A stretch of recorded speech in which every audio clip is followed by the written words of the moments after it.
Anyway, anong significance ng hindi na makita ng lola niya? Ba't hindi mo trinay sa lolo?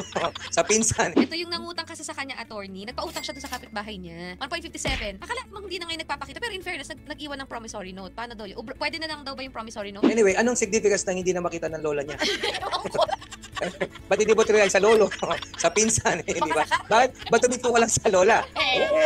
Don't give up, don't give up. No, dapat seriously, ang magkano yung amount? 1.5? Oh, ako hindi ko sigurado. Alam ko ang small claims ngayon parang 2 million, di ba? hanggang 2 million eh. So madali lang po yan. Pumunta ka lang po sa Hall of Justice or sa Justice Hall. Hanapin mo po yung small claims court. Magtanong ka lang sa mga gwardiya. O pagka itinuro ka, merong form pipilapan mo lang. Isang hearing lang yan, hindi mo kailangan ng abogado. Ngayon ang gawin mo ganito. Alamin mo kung may mga ari-arian siya. Yun ang problema sa utang eh. Kahit nanalo ka, kung wala na talagang pera, bangkarote na, hindi mo pwedeng piliting magbayad. Unless may property siya, di ba, attorney? Kung wala na rin property, talagang sorry na lang. Kaya lagi sinasabi ng nanay ko nung araw, pag nagpapautang ka, wag mong isasahan na maibabalik. Kasi nga, maraming pwedeng mangyari.